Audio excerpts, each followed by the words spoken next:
हैं मुबशर भट्ट साहब आयरलैंड से। मैं उनसे बात करना चाहूँगा। अस्सलाम वालेकुम मुबशर भट्ट साहब। वालेकुम अस्सलाम व रहमतुल्लाह। जी मुबशर साहब, आप क्या सवाल पूछना चाहेंगे? सबसे पहले तो प्यारे हजूर की खिदमत में और बुजुर्गान सिलसिला की खिदमत में अस्सलाम वालेकुम। और सवाल में ये पूछना चाहता था कि दुर्र मंसूर की हदीस के मुताबिक हजूर सल्लल्लाहु अलैहि वसल्लम ने फरमाया कि आने वाला इमाम महदी जो है वो मेरी औलाद में से होगा। एक तो सवाल का ये हिस्सा है। जी जी। दूसरा जो आज मजमून चल रहा है कि कतबल्लाहु अला बनना अनवर पड़ी, इस हवाले से बात गैर दोस्त जो हैं वो ये एतराज करते हैं कि गुज़िश्ता अंबिया की जिंदगी में ही फैसले हो जाते थे। जैसे हज़रत नूह अलैहिस्सलाम की जिंदगी में सैलाब आया और हक और बातिल का फर्क हो गया, हज़रत मूसा अलैहिस्सलाम की जिंदगी में भी फ़िरौन गर्क हो गया, हज़ूर पाक सल्लल्लाहु अलैहि वसल्लम की जिंदगी में फतह मक्का हो गई। तो वो इस तरह एतराज करते हैं कि हज़रत मसीह अलैहिस्सलाम मिर्ज़ा गुलाम अहमद साहब जो हैं उनको गुजरे हुए भी 100 साल से ज्यादा ऐसा हो गया और दुनिया में कोई इस तरह की तब्दीली नहीं और ना उनकी जिंदगी में ऐसा कोई हुआ। और साथ उनके ये होता है कि क्योंकि मोहम्मद ने आना था 7 साल के अरसा के अंदर सब कुछ जो है ना जिस मकसद के लिए आना था वो साल अंजाम दे देना था। ठीक, मुबशर भट्ट साहब बहुत बहुत शुक्रिया आपके सवाल का। जिस तरह आपने खुद जिक्र किया, आपके 2 सवाल हैं। तो पहला सवाल जो आपने दुर्र मंसूर की हदीस के हवाले से किया है वो मैं साजिद साहब की तरफ लेके जाता हूँ और मुझे उम्मीद है दूसरे सवाल के जवाब बाद में नसीर कमर साहब दे देंगे। साजिद साहब हमारे भाई हैं, मुबशर भट्ट साहब आयरलैंड से इन्होंने फ़ोन किया है, पूछना चाहते हैं दुर्र मंसूर की हदीस में हज़रत सल्लल्लाहु अलैहि वसल्लम ने फरमाया कि आने वाला इमाम मेहदी मेरी औलाद में से होगा। हमारे भाई को इस बात की वजाहत कर दें।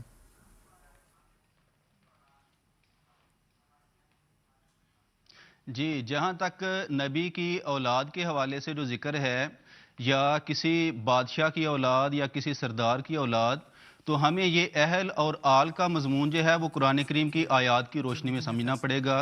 कुरान करीम जो आल का लफ्ज़ है या अहल का लफ्ज़ है वो जिस्मानी मानों में इस्तेमाल नहीं करता, बल्कि किसी शख्स जो सरदार है या बादशाह है उसके पैरोकार और उसके फरमाबरदार और उसके इताअत गुजार उनके लिए खुदा तआला जो है वो आल का लफ्ज़ इस्तेमाल करता है। चुनाचे फ़िरौन के मुतल्लिक जो है खुदा तआला कुरान करीम फरमाता है अगरकना आला फ़िरऔना, कि हमने फ़िरौन की आल को गर्क किया।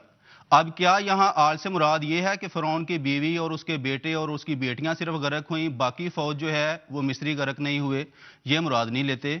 और इसकी वजाहत जो है खुदा तआला ने खुद कुरान करीम में फरमाई है कि फ़अख़ज़नाहु व जुनूदहु फ़नबाज़नाहुम फ़िल यम, कि हमने फ़िरौन को और उसके लश्कर को पकड़ा और उनको समंदर में फेंक दिया। तो इस आयत ने वजाहत कर दी कि जब आल का लफ्ज़ आया है तो जिस्मानी तौर पे बेटा या बेटी यहाँ मुराद नहीं लिए, बल्कि वो तमाम अफराद जो फ़िरौन के पैरोकार हैं। इसी तरह हज़रत नूह अलैहिस्सलाम का जो सगा बेटा था, जिस्मानी बेटा, खूनी बेटा, उस पर जब अल्लाह ताला के हुजूर उन्होंने ये दुआ की कि ए खुदा तूने वादा किया था कि मैं तेरे अहल को बचाऊंगा, व इन्ना अबनी मिन अहली, मेरा बेटा गर्क हो रहा है जबकि ये मेरा अहल है, तो तुझे अपने वादे के मुताबिक मेरे बेटे को बचाना चाहिए। तो अल्लाह ताला ने फरमाया इन्नहु लैसा मिन अहलिका, ए नूह गो के ये तेरा जिस्मानी बेटा है लेकिन ये तेरे अहल में शामिल नहीं है। क्यों शामिल नहीं है? फरमाया इन्नहु अमलुन गैरु सालिहिन, ये बुरे काम करने वाला है। तो कुरान करीम का मुहावरा हमें ये बता रहा है कि जो नेक अफराद हों, जो इताअत करने वाले अफराद हों, वो उस नबी के पैरोकार शुमार होते हैं। जो इताअत करने वाले ना हों, जिस्मानी तौर पे खा वो नबी का बेटा भी क्यों ना हो, वो नबी की आल और अहल जो है वो शुमार नहीं हुआ करता। दुर्र मंसूर जो है इसके मुसन्नफ अल्लामा जलालुद्दीन सूती साहब 911 हिजरी में फौत हुए हैं, जबकि इससे बहुत पहले सही बुखारी जो असहुल कुतुब बादा किताबिल्लाह कहलाती है, किताबों में से सही तरीन किताब, वहां पे इमाम महदी के आने के मुतल्लिक़ एक हदीस लिखी हुई है और वो बड़ी वजाहत से इस मजमून को बयान कर रही है कि इमाम महदी ने आना किन लोगों में है।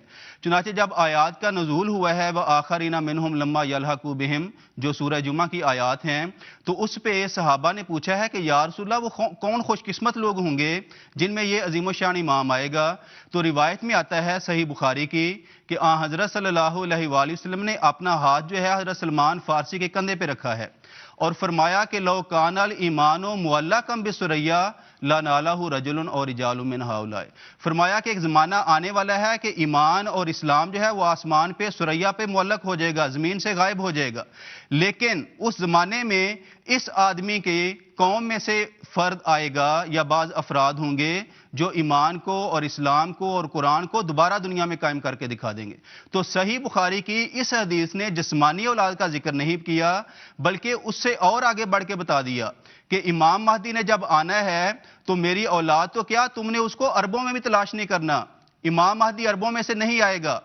صحابہ کی اکثریت وہاں عرب بیٹھی ہوئی تھی, کسی عرب کے کندھے پہ حضور نے ہاتھ نہیں رکھا, اگر رکھا ہے تو اجمی کے کندھے پہ ہاتھ رکھا ہے, اور اجمیوں میں سے بھی سلمان فارسی کے کندھے پہ ہاتھ رکھا ہے, اور بتا یہ دیا کہ اجمیوں میں امام مہدی آئے گا اور اجمیوں میں سے بھی وہ علاقہ جو فارس والا علاقہ ہوگا. تو اس حدیث نے ہماری جو ہے وہ رہنمائی کر دی کہ امام مہدی کو نہ جسمانی اولاد میں تلاش کرنا, نہ ہی عربوں میں تلاش کرنا. بہت شکریہ ساجد صاحب. محترم نصیر قمر صاحب, جو ہمارے بھائی مبشر بٹ تھے, انہوں نے مبشر بٹ صاحب جنہوں نے آئرلینڈ سے ہمیں فون کیا تھا, وہ دوسرا سوال ان کا یہ تھا کہ سوال میں انہوں نے یہ ذکر کیا کہ تمام انبیاء کی زندگی میں ہی فیصلہ ہو جاتا ہے ان کے غلبے کا, تو حضرت مرزا غلام احمد قادیانی علیہ الصلوۃ والسلام کی زندگی میں ایسا کیوں نہیں ہوا؟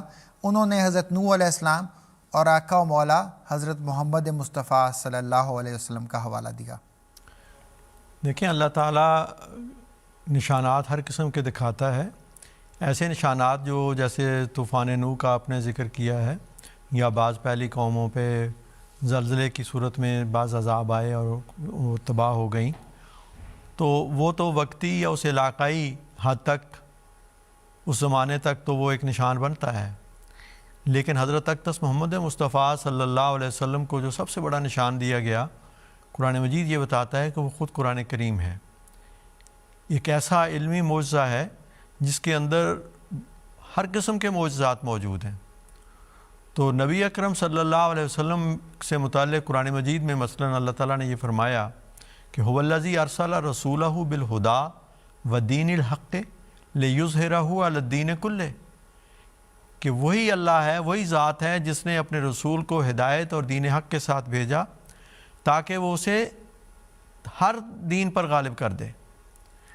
اب یہ سوال, اگر ان کا یہ خیال جو ہمارے بعض مخالفین اعتراض کرتے ہیں کہ مادی طور پر, ظاہری طور پر غلبہ ہونا چاہیے, تو رسول اللہ صلی اللہ علیہ وسلم کی بعثت کو تو سینکڑوں سال گزر گئے, لیکن کیا ساری دنیا میں آپ کا دین غالب آ گیا؟ آج بھی دین اسلام کے منکرین کی تعداد مسلمانوں سے زیادہ ہے. تو کیا نعوذ باللہ خدا تعالیٰ کا یہ وعدہ جھوٹا ہے؟ کیا یہ پیشگوئی غلط نکلی؟ کیا یہ اعتراض اگر مخالف کرے, ایک غیر مسلم جو ہے وہ یہ کرے کہ دیکھو جی قرآن میں تو یہ لکھا تھا اور وہ خود فوت ہو گئے, اور ابھی تک دین اسلام ساری دنیا پہ کہاں غالب آیا؟ سارا وہ روس اور چین اور دنیا کے بہت سارے اور خطے جہاں پہ عیسائی ہیں, یہودی ہیں, دہریہ ہیں اور بہت سارے مختلف قسم کے مذاہب کے لوگ ہیں, تو اسلام کہاں پہ غالب آ گیا؟ تو بات یہ ہے کہ غالب حضرت صلی اللہ علیہ وسلم پہلے دن سے آ چکے تھے, اور وہ غلبہ وہی تھا, سچائی کا غلبہ ہے. سچا انسان ایک بھی ہو تو وہ ہزار جھوٹے ہوں, وہ ان پر غالب ہے. سچائی کے لیے تعداد کی ضرورت نہیں ہوا کرتی. ایک کا عدد جو ہے, ہزار صفر اس کے الٹے طرف لگا دیں, ان کی کوئی حیثیت نہیں, لیکن جو اس کے دائیں طرف لگے گا وہ ویلیو رکھتا ہے. خدا کی توحید کے دائیں طرف جو آتا ہے اسی کی ویلیو ہوا کرتی ہے. اگر اسلام احمدیت سچی ہے تو اس کے مقابل پر آپ ہزاروں صفر لگا دیں, ان کی کوئی ویلیو نہیں ہے.